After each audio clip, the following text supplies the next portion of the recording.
Hey everybody, Mike here with another video. Today I've got a fun one for all you Apple fans out there, as I will be going through the very first edition of Macworld Magazine. Now, in honor of this great moment, I am wearing my Apple sweatshirt from their 1990s clothing line. I'm not sure if a lot of you know, Apple did release a clothing line in the 1990s, but this video is not going through their dive into the fashion industry. We are going to be going back to 1984 and going through the very first edition of Macworld Magazine. Now, before we get into the magazine, to really appreciate this issue, we need to understand what computers were like before the Macintosh arrived. Before 1984, computers looked very different than they do today. Most personal computers were command line based. It had no graphical user interface and just had a black screen with a cursor that you would type commands and go from there. There was no mouse, no icons, no windows, and no easy to use applications. Using a computer in the 80s very much felt like you were doing very intense programming and you were simply just opening up a file. Now, the two pre-Macintosh computers that dominated the industry was the IBM PC, which was more business focused. With this tool for modern times, a person can quickly master such jobs as accounting or word processing. And then there was the Apple II, an iconic computer that was more for the home user.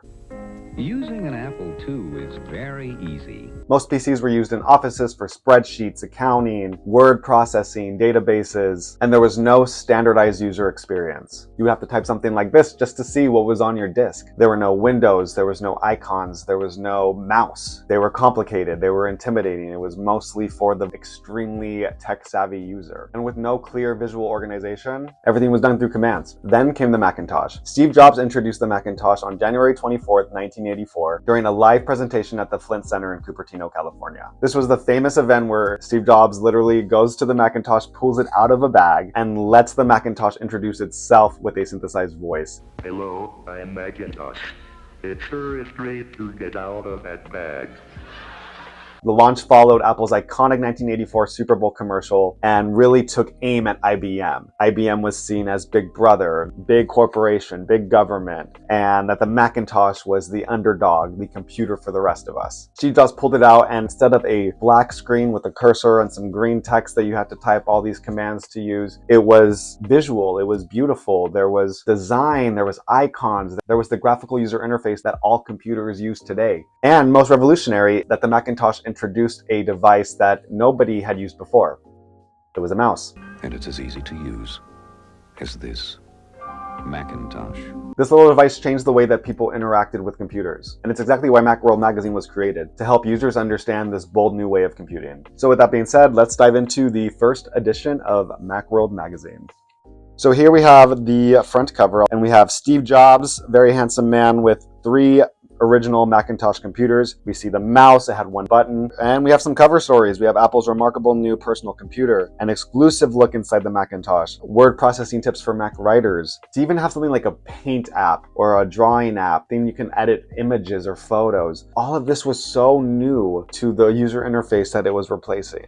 So let's open up this magazine. So here we have Microsoft's greatest hits on the first page. We have Microsoft Word, Microsoft Basic. So Microsoft Word was on the Mac even at its original launch. Kind of funny. Here we have some different apps or different accessories that you can pull. They're all kind of like Apple themed, Apple Cobbler, print buffer. Oh, I love this page. Congratulations, Macworld, from the Macintosh team. Like, how cool to have been on the team that launched the original Macintosh. Probably similar to how the team who worked on the original iPhone or the original iPod felt. So I bet that they were all feeling very proud during this moment, I can imagine. How to get your Macintosh programs to market quickly. This actually reminds me of some of the critiques that the original Macintosh received in the early days, that there weren't a lot of applications at that time. PCs, IBM, all that dominated, and apps were written for the command line interface. Apps weren't written for a graphical user interface. So it was a transitional period. Here we have A New World by, I don't know if I'm going to say his last name right, but Andrew Flugelman, who was the original editor-in-chief of Macworld Magazine. In this, I'll read just a little part. He says, "No machine has ever been scaled so perfectly for the individual user and for the adventuresome spirit in such an accessible form. I confidently predict that the Mac will change forever our ideas about work and creativity, as well as the way we think about computers. The Mac represents a new frontier in computing, and it's open for all of us to explore, whether we're new to computers or experts. Learn to use your Macintosh almost as fast as you can eat one." Zooming through the Macintosh window, written by Jeffrey S. Young. In there, he says, the Mac may become the first truly mass-market computer simply because it doesn't take any special language to make it work. And I feel like this was the vision that Steve had. He famously said, why does using a computer have to feel like programming? Steve Jobs always referred to his products as like an extension of ourselves, and it should work intuitively and naturally to the user. Tour of the Mac desktop. This is cool. This is a completely new interface that people were not used to. We have folders, we have logos, you know, the trash can, real objects that people can just look at and know what its purpose is. You know, these are all things that were taken from the real life and now put into a digital space in a way that users can understand. With the Macintosh, Apple has added new dimension to computing. Based on the concept of a desktop working environment, the Mac allows you to do more with a personal computer and, more importantly, do it more easily and naturally than ever before. Here we have more photos, you know, we have the floppy disk, Mac Write, Mac Paint, creative stuff. Computers were never seen as a creative tool. It was always for business, numbers, spreadsheets. The creative use of a computer really started in the mainstream with the 1984 Macintosh, which is why creatives to this day gravitate toward the Mac. It's literally in the DNA of it. A mouse in hand. So the desktop mouse, most people's first reaction to the mouse, or even the idea of a mouse-driven menu system, is skepticism. They are leery of the mouse and cannot conceive of a computer without the noble keyboard and the familiar alphabet, numerals, and other symbols engraved onto the key tops. I think that's kind of crazy that like people saw the mouse and were just like, I don't know if that's gonna really work. This just kind of goes to show like how we are as humans. Like once we're used to something, we don't like change and we don't like new. I feel like especially during the Steve Jobs era of Apple, we didn't even know we wanted a lot of these devices or features until Apple gave it to us. And we're like, yeah, actually I can use this and this will be valuable to me. Oh my gosh, a subscription tear out. Should I mail this in and get a subscription of Macworld Magazine? I actually do read Macworld Magazine to this day, but it is simply just on my iPad now, and I just kind of flip through it like that. Great publication. I love Macworld Magazine. Really fun to go through the first edition. Well, this is surprising. We have an interview with Microsoft's Bill Gates in the first edition of Macworld. Here's a quote from Bill Gates about the original Macintosh. The Macintosh is far easier to use than anything we've seen before, especially because of what it's letting the software do. The Mac heralds a major change in how people view and interact with the application programs. So, like I said, this is a time capsule of a magazine right here. It's crazy the perspectives we're seeing. Some ads. Mac Paint, the electronic easel. I like this. Imagine being a computer artist with the kind of processing powers computers have long applied to words, now extended to drawing and painting. There was no way for an artist to easily process their work through a computer. Well, a drawing from Mac Paint.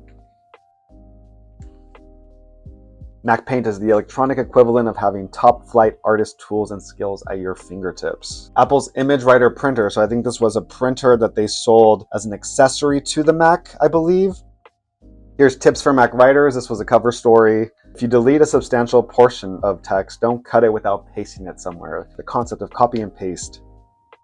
Wow, this is cool. You have the different typefaces that came on the original Mac. And then the windows, here they kind of go through like the top menu, how that changes for every application, you know, just kind of retraining society at that time, how to interact with their computer. And I think we're coming on the end here.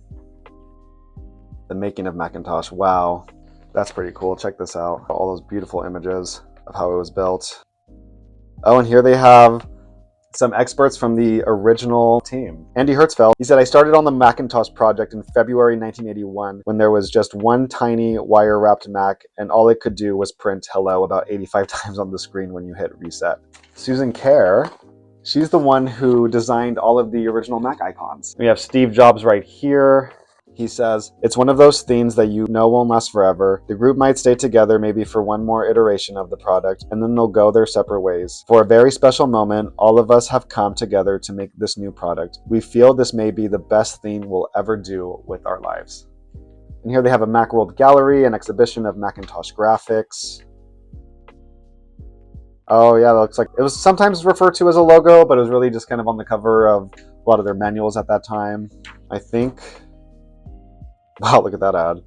Meet your new business team, Macintosh and Devon. This is the original issue, the first edition of Macworld Magazine. But for all the early excitement that I probably would have had at the time, early critics weren't entirely sold on the new Macintosh computer. The biggest complaint is that it was underpowered. The original Mac had only 128K of RAM, which meant it struggled with more complex programs and applications. For comparison, IBM PCs did allow for expandability. You could easily upgrade them, add more storage, add more memory, while with the Macintosh, what you bought is kind of what you got and were stuck with unless you bought a whole entirely new device or a different iteration of that later. Another critique is that it was very expensive. In 1984, it launched at $2,495, which in today's money would be closer to $7,000 for a personal computer with 128K of RAM. Now, does that mean the Macintosh was a failure? Absolutely not. Every operating system that most people are using today was inspired by the 1984 Macintosh. Just like most smartphones today are inspired by the original iPhone. Apple listened to the critics. Later models like the Macintosh Plus that came out in 1986 and the Macintosh 2, which came out in 1987, fixed a lot of these issues. More memory, more software, and by the late 80s and early 90s, the Mac became the go-to device for graphic designers, publishers, and creatives. I wasn't alive in 1984, but I just can't imagine how exciting it would be to be present and be there for this moment in computer history. You know, I'm starting to compare the culture of Apple then versus the culture of Apple now. I still love Apple. I use most of their products on a day-to-day basis, but it is interesting when I kind of go back to like the 90s, even the 2000s, the kind of culture that Apple had actually being an underdog in the industry compared to the tech giant that it is today. I mean, it's literally the world's most valuable company today in 2025. It's hard to feel like a little bit of that is lost. And that just is natural as things become bigger and bigger and more mainstream. Would the 1984 Super Bowl ad for Apple translate as well as it did back then today? I don't think so. I think people view Apple like an IBM nowadays. But that being said, I still believe that core community is still there, and which is why I am such a fan to this day. Yeah, this was such a fun magazine to go through. I hope you guys enjoyed kind of looking back at some of the old articles and predictions and going back to see where the Mac got its start. You know, I'm looking at my desktop right in front of me, and a lot of these design principles very similar to what I'm using now. And this is a operating system that is over 40 years old. So yeah, I do hope you enjoyed this video and kind of looking back into Apple's history with me. If you like this video, please give it a thumbs up. And if you want to see more videos on Apple, I also do a lot of vlogging here in New York. Please go ahead and hit that subscribe button. I would really appreciate it. And let me know in the comments your thoughts on the original Macintosh, what you felt about the predictions in this magazine, whether they were right or wrong, any vintage tech devices that you are nostalgic for. I would love to hear about it. But anyways, that's it for me now. Thank you guys for watching, and I will see you guys in the next video.